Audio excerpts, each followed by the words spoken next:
को कुतरने वाले इस डर को वे मौत के घाट उतार देंगे। सच बात तो यह है कि पैसा उनकी जिंदगी को चला रहा है, परंतु ये इस बारे में कभी सच नहीं बोलते हैं। पैसे ने उनकी भावनाओं पर कब्जा कर लिया है और उनकी आत्माओं पर भी। यह कहकर अमीर डैडी खामोश हो गए ताकि उनके शब्दों में छुपा संदेश हमारे अंदर चला जाए। माइक और मैंने उनकी बातें सुनी थीं, परंतु हम उनका मतलब पूरी तरह नहीं समझ पाए थे। मुझे अक्सर यह हैरानी होती थी कि लोगों को ऑफिस जाने की इतनी जल्दी क्यों होती है। उन्हें अपनी नौकरी में खास मजा नहीं आता था और वे कभी खुश भी नहीं दिखते थे। फिर क्या वजह थी जो उन्हें जल्दी ऑफिस जाने के लिए प्रेरित करती थी? जब अमीर डैडी ने देख लिया कि हम जितना समझ सकते थे हमने उतना समझ लिया है, तो उन्होंने आगे कहा, मैं यह चाहता हूं कि तुम लोग इस जाल से बचो। दरअसल मैं तुम्हें यही सिखाना चाहता हूं। मेरा मकसद तुम्हें सिर्फ अमीर बनना सिखाना नहीं है, क्योंकि अमीर बनने से समस्या नहीं सुलझेगी। अमीर बनने से समस्या नहीं सुलझेगी? मैंने आश्चर्य से पूछा। बिल्कुल नहीं। मुझे दूसरी भावना, इच्छा के बारे में अपनी बात पूरी करने दो। कुछ लोग इसे लालच कहते हैं, परंतु मैं इसे इच्छा कहना ज्यादा पसंद करता हूं। यह बुरा नहीं है कि हम किसी बेहतर, ज्यादा सुंदर, ज्यादा सुखद या रोमांचक चीज की इच्छा रखें। लोग इच्छा की वजह से भी पैसे के लिए काम करते हैं। उन्हें सुख के लिए भी पैसे की जरूरत होती है, क्योंकि वे मानते हैं कि पैसे से सुख खरीदा जा सकता है। परंतु पैसा जो खुशी देता है वह अक्सर पल भर की होती है। उन्हें ज्यादा खुशी, ज्यादा आनंद, ज्यादा आराम, ज्यादा सुरक्षा हासिल करने के लिए और ज्यादा पैसे की जरूरत होती है। इसलिए वे काम करते रहते हैं और यह सोचते रहते हैं कि पैसा डर और लालच से परेशान उनकी आत्माओं को शांत कर देगा। परंतु पैसा यह काम नहीं कर सकता। अमीर होने के बाद भी नहीं? माइक ने पूछा। हां, अमीर होने के बाद भी नहीं, अमीर डैडी ने कहा। दरअसल बहुत से अमीर लोग इच्छा के कारण नहीं, बल्कि डर के कारण अमीर होते हैं। वे सचमुच सोचते हैं कि दौलत हो तो पैसे न होने का डर, गरीब होने का डर खत्म हो जाता है। इसलिए वे ढेर सारी दौलत जमा कर लेते हैं और तब जाकर उन्हें पता चलता है कि उनका डर और बढ़ गया है। उन्हें अब इसके खोने की चिंता सताने लगती है। मैं ऐसे दोस्तों को जानता हूं जो बहुत सा पैसा होने के बाद भी काम में जुटे रहते हैं। मैं ऐसे लोगों को भी जानता हूं जिनके पास आज करोड़ों की दौलत है, परंतु वे आज उससे भी ज्यादा चिंतित और परेशान हैं जितने वे अपनी गरीबी के दिनों में थे। उन्हें इस बात का डर है कि वे अपनी सारी दौलत खो देंगे। अमीर बनने से पहले जो डर उन्हें सता रहे थे, वे अमीर बनने के बाद और भी बढ़ गए हैं। दरअसल उनकी आत्मा का कमजोर और जरूरतमंद हिस्सा अब और तेजी से चीख रहा है। वे अपने आलीशान बंगलों, शानदार कारों और उस ऐशो आराम की जिंदगी को नहीं खोना चाहते जो पैसे से खरीदी गई है। वे इसी चिंता में घुलते रहते हैं कि अगर वे कंगाल हो गए तो उनके दोस्त क्या कहेंगे। इसी चिंता की वजह से कई लोग तो न्यूरोटिक और कुंठित हो चुके हैं, हालांकि वे अमीर दिखते हैं और उनके पास पहले से ज्यादा पैसा है।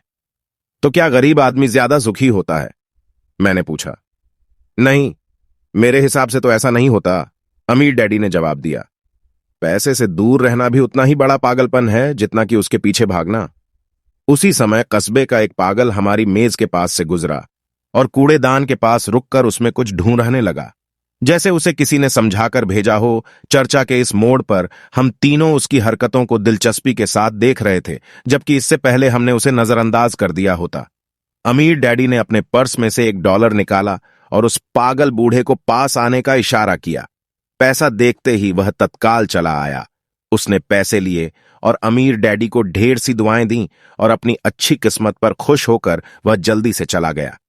इसमें और मेरे ज्यादातर कर्मचारियों में बहुत अंतर नहीं है, अमीर डैडी ने कहा।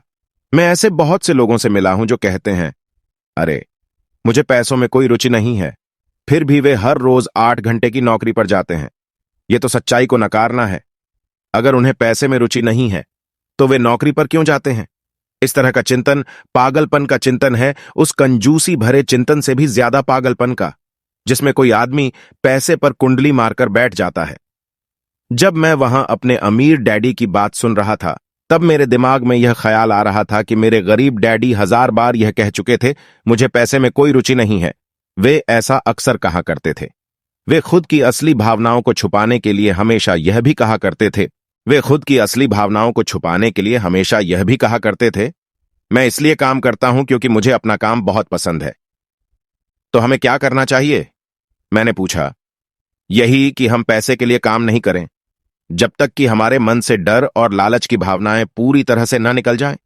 नहीं, उसमें तो बहुत समय बर्बाद हो जाएगा, अमीर डैडी ने कहा। भावनाओं के कारण ही तो हम इंसान हैं, इन्हीं के कारण हमारी हस्ती है। भावना शब्द का मतलब है चलायमान ऊर्जा। अपनी भावनाओं के बारे में ईमानदार रहो और अपने दिमाग और भावनाओं का इस्तेमाल अपने समर्थन में करो, न कि अपने विरोध में। आहा, माइक ने कहा, अगर तुम्हें मेरी बात समझ में नहीं आई हो तो इस बारे में चिंता मत करो, आगे आने वाले सालों में तुम्हें इसका मतलब समझ में आएगा। अपनी भावनाओं पर प्रतिक्रिया करने के बजाय उनका विश्लेषण करने की कोशिश करो। ज्यादातर लोग यह नहीं जानते कि वे अपने दिमाग से सोचने के बजाय अपने दिल की भावनाओं से सोचते हैं। आपकी भावनाएं तो आपकी रहेंगी ही, परंतु आपको अपने दिमाग से सोचना भी आना चाहिए, क्योंकि दिमाग को सोचने के लिए ही बनाया गया है। क्या आप मुझे इसका कोई उदाहरण दे सकते हैं? मैंने पूछा। क्यों नहीं? अमीर डैडी ने जवाब दिया।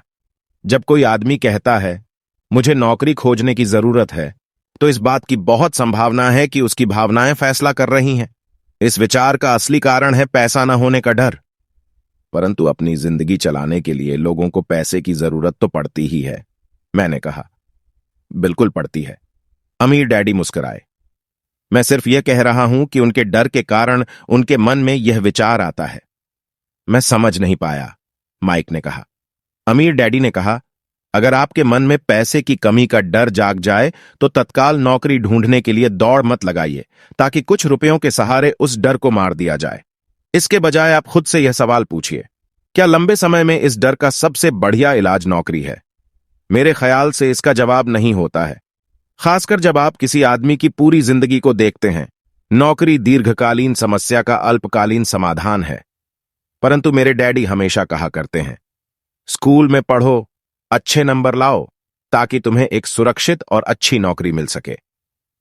मैंने हड़बड़ी में बोल ही दिया, हां, मैं समझ सकता हूं कि वे ऐसा क्यों कहते हैं। अमीर डैडी ने मुस्कुराकर कहा, ज्यादातर लोग ऐसी ही सलाह देते हैं और ज्यादातर लोगों के लिए यह एक अच्छा विचार होता है, परंतु लोगों की इस सलाह के पीछे भी डर छुपा होता है। आपका यह मतलब है कि मेरे डैडी ऐसा इसलिए कहते हैं क्योंकि वे डरे हुए हैं? हां, अमीर डैडी ने कहा, वे घबराए हुए हैं कि शायद तुम पैसा नहीं कमा पाओगे और समाज में फिट नहीं हो पाओगे। मुझे गलत मत समझना, वे तुम्हें प्यार करते हैं और तुम्हारा भला चाहते हैं, और मैं सोचता हूं कि उनका डर सही भी है।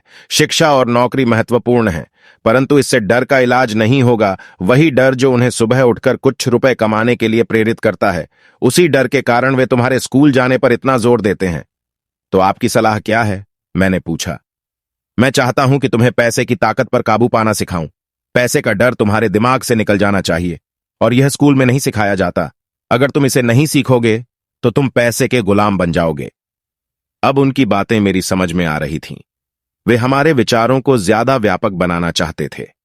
वे चाहते थे कि जो मिसेस मार्टिन नहीं देख सकती थीं, उनके कर्मचारी नहीं देख सकते थे, या मेरे डैडी तक नहीं देख सकते थे, वह देखने की योग्यता हम में आ जाए। उन्होंने जो उदाहरण दिए थे वे उस समय कठोर जरूर लग रहे थे, लेकिन मैं उन्हें कभी नहीं भूला। मेरा नजरिया उस दिन बहुत बड़ा हो गया था। अब मैं उस जाल को देख सकता था जो ज्यादातर लोगों के सामने बिछा होता है। देखो, आखिरकार हम सभी लोग कर्मचारी हैं। हम केवल अलग अलग स्तरों पर काम करते हैं, अमीर डैडी ने कहा। मैं तुम लोगों से बस यही चाहता हूं कि तुम लोग इस जाल से बचे रहो। डर और लालच, इन दो फंदों से बनने वाले जाल से इनका इस्तेमाल अपने समर्थन में करो, अपने विरोध में नहीं। मैं तुम लोगों को यही सिखाना चाहता हूं। मैं तुम लोगों को यह नहीं सिखाना चाहता कि ढेर सारा पैसा कैसे इकट्ठा कर लिया जाए। उससे डर या लालच को नहीं जीता जा सकता। अगर तुम्हें डर और लालच पर काबू पाना नहीं आता तो तुम चाहे कितने भी अमीर बन जाओ, असलियत में तुम एक बड़ी तनख्वाह पाने वाले गुलाम ही रहोगे। तो हम किस तरह इस जाल से बच सकते हैं? मैंने पूछा।